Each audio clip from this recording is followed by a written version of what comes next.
బంగారం బ్యాంకులు ఇతర ప్రైవేటు సంస్థల్లో ఉన్న విడిపించి కొనబడను. కొమ్మూరి గోల్డ్ ఆంధ్ర మరియు తెలంగాణ. నమస్తే, వెల్కమ్ టు అవర్ ఛానల్. నేను పద్మిని. ప్రస్తుతంతో పాటు సోషల్ యాక్టివిస్ట్ కృష్ణకుమారి గారు ఉన్నారు. మాట్లాడదాం. మేడం నమస్తే. మేడం RRR రఘురామకృష్ణరాజు గారికి డెప్యూటీ స్పీకర్ పోస్ట్ ని ఇవ్వడం జరిగింది కూటమి ప్రభుత్వం. ఎట్లా చూస్తారు ఈ పదవి ఆయనకి ఇవ్వటము? ఆయన వైసీపీ ప్రభుత్వంలో ఉన్నటువంటి సిచ్యువేషన్ మనకు తెలుసు. లిటరలీ పారిపోయి ఢిల్లీలో ఉంటూ చాలా ఇబ్బంది పడ్డారనే చెప్పుకోవచ్చు. బట్ ఎట్లా చూస్తారు ఇప్పుడు ఈయనకి పోస్ట్ ఇవ్వటం అనేది? ఆయనకు అసలు స్పీకర్ ఇస్తే కూడా తప్పులేదు నా ఉద్దేశంలో. ఎందుకంటే అసలు మొట్టమొదటిగా వైసీపీ పైన తిరుగుబాటు బావుట ఎగరేసింది RRR. ఆ సందర్భంలో అసలు తెలుగుదేశం శ్రేణులన్నీ బెక్క చచ్చిపోయి అసలు వర్ణాతీతం వాళ్ళ బాధలు. ఓడిపోతాం అనుకోలే, ఓడిపోయారు. జగన్మోహన్ రెడ్డి వచ్చాడు, అసలు వస్తూనే ప్రతాపం చూపించినట్టు చేశాడు. ఒక పక్కన అసెంబ్లీలో సీతారాం ఏమి, నేను నిన్న మొన్న కూడా మాట్లాడుతూ అన్నా, విలన్కి తక్కువ ఎక్స్ట్రా ఆర్టిస్ట్కి తక్కువ అని. కూడా తక్కువైనా అలాంటి విలన్కి తక్కువ ఎక్స్ట్రా ఆర్టిస్ట్కి ఎక్కువ అని మాట్లాడాల్సి వచ్చింది. ఎందుకంటే అతని ప్రవర్తన అలా ఉంది. ఏ రకంగా చూసినా అసలు అసెంబ్లీ అంటే ఒక నిప్పుల కుంపట్లాగా ఉంది. జగన్మోహన్ రెడ్డి తాలూకు ఎమ్మెల్యేలు వికటహాసాలు, అసలు వాళ్ళ మాటలు, వాళ్ళ హావభావాలు, అసలు వాళ్ళ బాడీ లాంగ్వేజ్, ఒక్కొక్కళ్ళు ఒక్కొక్క అనిల్ కుమార్ యాదవ్ లాంటి వాళ్ళు కావచ్చు, ఇంకొకళ్ళు అసలు ఎట్లా అంత విచ్చలవిడిగా ఒక రాజకీయ నాయకులు ఇలా కూడా ఉంటారా, మరి ఇంత బరి తెగించి ఉంటారా? చాలామంది రాజకీయ నాయకులు చూసాం, కానీ ఇట్లాంటి ఫోర్త్ రేటెడ్ పీపుల్ని చూడం కొంతమందిని. అయితే అలా అసెంబ్లీ ఉన్న సందర్భంలో తెలుగుదేశం వాళ్ళు గెలిచింది కూడా అదొక గెలుపు కాదు. 23 మంది ఎమ్మెల్యేలు గెలిచింది వాళ్ళకి. 21 మంది ఎమ్మెల్యేలు, ఒక 3 ఎంపీలు వాళ్ళకున్నది. దీంతో అసలు ఈ 5 ఏళ్ళు ఎట్లా గడపటము, దినదినగణం నూరేళ్ళ ఆయుష్లాగా చేశారు జగన్మోహన్ రెడ్డి వాళ్ళు. పైగా మాట్లాడిన వాళ్ళని మాట్లాడినట్టు వాళ్ళ మీద కేసులు పెట్టడము, ఇలా రకరకాలుగా అసలు అన్నిటినీ మించి పోలవరం గురించి పట్టించుకోకపోవటము, అమరావతిని భ్రష్టు పట్టించేసి 3 రాజధానులు అని చెప్పి అల్లకల్లోలో సృష్టిస్తున్న పరిస్థితి. ఇంతకు బరి తెగించారు వాళ్ళు. అసలు ఆ సందర్భంలో మొదటిసారిగా తిరుగుబాటు బావుట ఎగరేశాడు. అసలు అతను కనుక ఆ ఫార్వర్డ్ స్టెప్ వేసి ఉండకపోతే ఇవాళ రాజకీయాలు అలా ఉండేవి కాదు. అతను నేర్పించాడు వీళ్ళకి అసలు. మనం తిరుగుబాటు చేద్దాం, మనం తిరగబడదాం. ఏం చేస్తాడు? ఆ మొండితనం, మూర్ఖత్వం ఏదైతే ఉందో, పాజిటివ్ వేలో నేను మూర్ఖత్వం కూడా చెప్పాను. నేను డిసైడ్ అయ్యానంటే అది ఎక్కడి నుంచి వస్తుంది? అది అతని వ్యక్తిత్వం నుంచి వస్తుంది. అతని చదువు, అతని ఫ్యామిలీ బ్యాక్గ్రౌండ్, అతను చేసిన సాహసాలు బిజినెస్లో. అసలు జగన్మోహన్ రెడ్డికి ఒక రకంగా వాళ్ళ నాన్న క్విడ్ ప్రోకో ద్వారా డబ్బులు సంపాదించినప్పటికీ కేసులంటూ మొదలైన తర్వాత రఘురామకృష్ణరాజు చాలా సపోర్ట్ ఇచ్చాడు. అదే అతను బాధపడింది కూడా అక్కడే. నేను పాముకు పాలు పోసి పెంచానా అని బాధపడింది కూడా అదే. కథ పైకి చెప్పుకోలేరు. ఇవన్నీ ఎలా ఉంటాయి అంటే అడకత్తెరలో పోకచెక్క వ్యవహారాల్లాగా ఉంటాయి. బాగున్నప్పుడంతా మీరు బాగానే ఉన్నారుగా, ఇప్పుడు ఇలా మాట్లాడుతున్నారు అంటారని అది మాట్లాడలేడు. అంటే అపరాధం, అంటే అపరాధం. అసలు ఆ పరిస్థితి మటుకు, అలాంటి పరిస్థితిలో తిరుగుబాటు బావుట ఎగరేసి తెలుగుదేశం వాళ్ళకు కూడా ఒక ధైర్యాన్ని తీసుకుని వచ్చి మరి ఎంత చేస్తున్నాడు బీభత్సం. రచ్చబండ అని చెప్పి పెట్టి ప్రతిరోజు పొద్దున్న సాయంత్రం అసలు జగన్మోహన్ రెడ్డిని నిజంగా ఊపిరాడనివ్వలేదు అంటే ఉచ్చబోయించాడు అనొచ్చు. అసలు అలాంటిది చేసినందుకు గాను అతనికి ఇచ్చిన బహుమానాలు ఏంటండి? వాళ్ళు శ్రీరెడ్డి చేత తిట్టించటం, శ్రీరెడ్డి ఏంటి అసలు రఘురామకృష్ణరాజుని మాట్లాడే దానికంటే ముందు అసలు శ్రీరెడ్డి ఏంటి, అసలు అతని పేరు ఉచ్చరించేంత హక్కైన అమ్మాయి దగ్గర ఉందా? ఏ రకంగా పోటీ అండి అసలు మాట్లాడడానికి? అలాగ మాట్లాడింది. అసలు ఎన్ని మాటలు వాళ్ళ పిల్లల దగ్గరికి, వాళ్ళ భార్య దగ్గరికి, అతని బాడీ షేమింగ్, ఎంత బాడీ షేమింగ్ చేశారండి.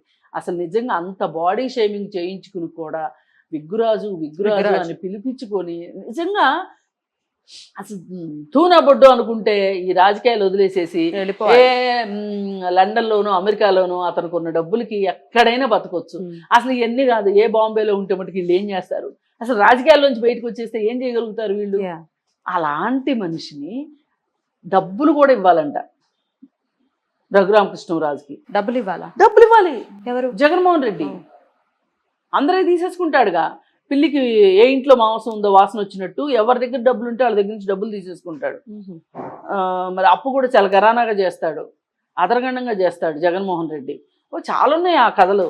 సరే ఇన్ని ఉంటే కూడా అతన్ని శ్రీరెడ్డి చేత తిట్టించటం ఉంది చూశారు. ఇంతకంటే దారుణం ఎవరైనా ఇంకొక పొలిటికల్ పర్సనాలిటీ చేత అతను విమర్శింప చేస్తే అది ఒక అర్థం వేరుగా ఉండేది, ఒకంత పర్వాలేదు. కానీ అసలు ఆవిడ మా నోరిప్పిందంటేనే నీచంగా ఉంటుంది. ఆబ్వియస్ గా ఈయన కూడా నీచంగానే తిట్టింది. నీచంగా తిట్టింది, నీచంగా అతని బాడీ షేమింగ్ ని అసలంత అతని బాడీని చేసినంత, లోకేష్ ని ఎంత బాడీ షేమింగ్ చేసిందో అంత బాడీ షేమింగ్ చేసింది. అతను ఓర్పు పట్టాడు వినే వాళ్ళకన్నా కోపం వస్తుంది. కానీ అక్కడ ఉన్నాడు ఆడు అమెరికాలో పంచప్రభాకర్ అనేవాడు, ఆడొక దిక్కుమాలినోడు, సిగ్గులేనోడు వాడు. అరే రారా ముందు ఇండియా రా చూసుకుందామంటే రాడు, కేసులు ఎదుర్కోరా, నువ్వు వచ్చి అక్కడ కూర్చుని మాట్లాడటం కాదు పిరికి పందలాగా, నువ్వు ఇండియా వచ్చి మాట్లాడు అంటే ఆడు రాడు. నన్నేం చేస్తారు, నేను మాట్లాడలేని భాష మాట్లాడతాడు అనమాట. బండ బూతులు వాట్సాప్లో సోషల్ మీడియాలో బూతులు ప్రవేశపెట్టిందే వైసీపీ పార్టీ వాళ్ళ సోషల్ మీడియా టీము. బూతులు సరే ఈ బూతు దాకా అయిపోయిన తర్వాత ఇలా వ్యక్తిత్వ హననం చేసిన తర్వాత కూడా ఈ మనిషి వినట్లేదు అని మొండివాడు కదా, అందుకని ఆ కేసు అని ఈ కేసు అని చెప్పి అసలు అతన్ని చంపించడానికి సిద్ధపడిపోయారు. అతనికి కొట్టితే కమిలిపోతే దానిని అతనికి ఏదో చర్మ వ్యాధి ఉంది, ఎప్పుడు గీక్కుంటా ఉంటాడు, అతనికి సొరియాసిస్ ఉంది అని మొదలు. ఏమండి డాక్టర్లకు ఆ మాత్రం తెలియదు ఈ సొరియాసిస్ మచ్చలా లేకపోతే కొడితే అయిన మచ్చలా అని.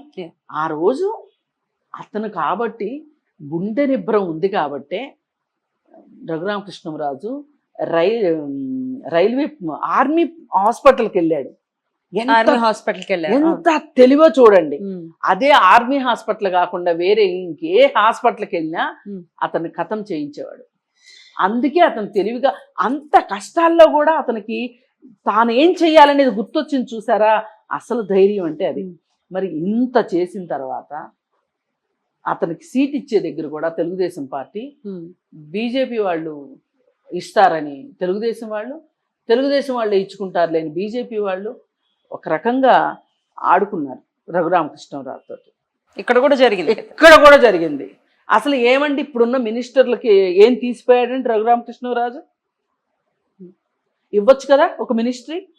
మనం వీడియో కూడా చేసినట్టు గుర్తు నాకు, ఎందుకు ఇవ్వకూడదు అని. ఇంత చేసినప్పుడు ఒక రకంగా ఫ్లాగ్షిప్ లాంటి వాడండి. ఇప్పుడు మీరు ఇట్లా సపోర్ట్ చేస్తూ మాట్లాడుతున్నారు, డెఫినెట్ గా సపోర్ట్ ఉంది. అయితే ఈ టాపిక్ మీద డెఫినెట్ గా ఇప్పుడు కమెంట్స్ ఏమి వస్తాయనంటే అతను చేసినటువంటి బ్యాంక్ ఇష్యూస్ ఏవైతే ఉన్నాయో అవన్నీ తీసుకొస్తారు. బ్యాంకుల్ని చేశాడు, బ్యాంకుల్ని మోసం చేశాడు, ఆ డబ్బులన్నీ సామాన్య ప్రజలవి అంటూ మొదలు పెడతారు. ఈ అంశాన్ని ఎట్లా మరి అర్థం చేసుకోవచ్చు? ముందుగానే ఎక్స్పెక్ట్ చేసిందే. ఇప్పుడు ఒకటండి, ఈ రాజకీయ నాయకులు, వ్యాపారస్తులు రాజకీయ నాయకులు అవటం కరెక్ట్ కాదు నా ఉద్దేశంలో. వ్యాపారాల్లో మోసాలు చేయమని నేను చెప్పను, కానీ చేయడం కరెక్ట్ కాదు ఎట్టి పరిస్థితుల్లో. కానీ వాళ్ళు విధి లేని పరిస్థితుల్లో వాళ్ళని మోసాలు చేసే పరిస్థితుల్లోకి ప్రభుత్వాలు కూడా నెడతాయి. సకాలంలో బిల్లులు పాస్ చేయరు, వాళ్ళు వడ్డీల మీద వడ్డీలు కడతారు. అలాగే రాజకీయ నాయకులకి సంచులు ఇవ్వాలి, అధికారులు జేబులు తడపాలి. అలాగే ఒకవేళ పోలీస్ డిపార్ట్మెంట్ తోటి సంబంధం ఉన్న పనులు అయితే వాళ్ళ జేబులు తడపాలి, ఇన్ని చేసి నా లాభం నేను తీసుకోవాలి అంటే రాజకీయ నాయకులు అడ్డదారులు, వ్యాపారస్తులు అడ్డదారులు తొక్కక తప్పట్లేదు. ఒకానొక టైంలో ఎందుకండి రతన్ టాటా లాంటి వాడు ఒక పవర్ కనెక్షన్కి వెళ్ళాడు. వెళ్తే అంటే వాళ్ళ ఆఫీస్ వాళ్ళు, ఆయన ఎందుకు వెళ్తాడు, వెళ్తే కనెక్షన్ ఇవ్వాల, విసిగిచ్చారు, లంచం అడిగారు. అంటే పెద్ద ఫ్యాక్టరీకి చాలా పెద్ద ఉంటుంది పవర్ స్టేషన్, అదే స్థాయిలో లంచం అడిగారు. కోపం వచ్చి టాటా పవర్ స్టార్ట్ చేశాడు. టాటా పవర్ స్టార్ట్ చేశాడు. మరి ఇలాంటి పరిస్థితులు ఉంటాయి. వ్యాపారస్తులకి ఏమి అంత కేక్ వర్క్ లాగా ఏమి ఉండదు. ఇదంతా ప్రక్షాళన కావాలి అంటే రాజకీయ నాయకుల దగ్గర నుంచి అధికారుల దగ్గర నుంచి అందరూ ప్రక్షాళన కావాలి.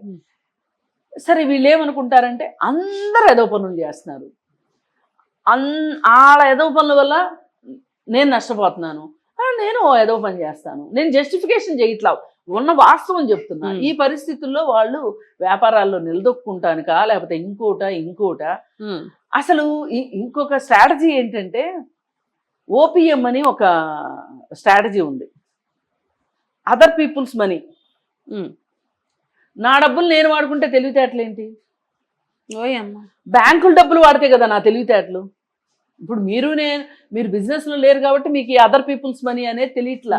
ఈ అదర్ పీపుల్స్ మనీని మేనేజ్ చేయడం అనేది, నేను బిజినెస్ చేస్తా, నా మీద నమ్మకం ఉందా, పెట్టుబడి పెట్టండి అని పెట్టుబడి పెట్టించుకుని వాళ్ళ డబ్బులతో బిజినెస్ చేసి వాళ్ళకి లాభాలు పంచిపెట్టి వీళ్ళు లాభాలు తినేవాళ్ళు కూడా ఉన్నారు, నిజాయితీగా చేసేవాళ్ళు కూడా ఉన్నారు. ఇప్పుడు బ్యాంక్ అంటే అంతే కదా, బ్యాంక్ మన దగ్గర నుంచి డబ్బులు తీసుకుంటుంది. బ్యాంక్ ఏం చేస్తే ఆ డబ్బులు అట్టాగా పిల్లలు పెడతాయా, పెట్టవు కదా, వేరే వాళ్ళకి లోన్లు ఇస్తుంది. ఈ వేరే వాళ్ళకి లోన్ ఇచ్చిన ఇంట్రెస్ట్ రేట్ కన్నా కస్టమర్ దగ్గర నుంచి తీసుకున్న డబ్బులకి ఇంట్రెస్ట్ రేట్కి మధ్యలో ఉన్న మార్జిన్ మనీయే కదా బ్యాంకులు బతికేది. మరి ఇలాగే చేస్తారు. ఇట్లాంటిది ఎక్కడన్నా ఒక దెబ్బ పడింది అనుకోండి, వీళ్ళు ఆశలు ఎందుకు కరగబెట్టాలి ఇలా ఆలోచిస్తారు. కానీ దయచేసి ఎవరైనా వ్యాపారస్తులు రాజకీయాల్లోకి రాదలుచుకుంటే మీరు వ్యాపారాల మొత్తాన్ని, మీకు భవిష్యత్తులో అయినా ఆ ఉద్దేశం ఉంటే మీరు వ్యాపారాలు నిఖర్చిగా చేయండి, అప్పుడు రాజకీయాల్లోకి రండి.